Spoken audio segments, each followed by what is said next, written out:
বন্ধুরা আপনারা হয়তো সবাই জানেন যে আমাদের চন্দ্রযান-3 ইতিমধ্যেই চাঁদে ল্যান্ড করেছে আর তার গবেষণার কাজও ইতিমধ্যেই শুরু করে দিয়েছে, যার জন্য একজন ভারতবাসী হয়ে আমাদের কিন্তু সত্যি গর্ববোধ হচ্ছে।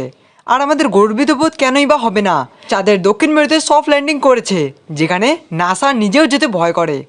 সত্যি যখন আমাদের চন্দ্রযান-3 চাঁদের মাটিতে ল্যান্ড করে ওই সময়টা এত খুশির ছিল যে সেটা বলে বোঝা সম্ভব না।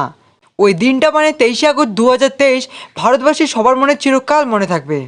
তো চলো বন্ধুরা, এবার আমরা আরেকবার দেখে নিই যে ওই দিন মানে 23শে আগস্ট 6:04 নাগাদ কীভাবে চন্দ্রযান-3 ল্যান্ড করছিল চাঁদের মাটিতে।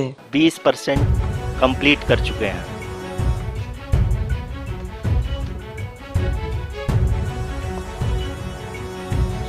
is nearly 31 kilometers. 70 किलोमीटर 36 दिशा में चल चुका है। The mission operations team is analyzing the data.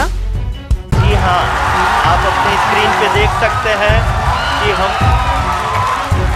Lander module People are applauding. Let us ये हम लोगों के लिए बहुत ही गर्व की बात है। हिंदी में एक कहावत है कि चंदा मामा दूर के, लेकिन अब हम ये कह सकते हैं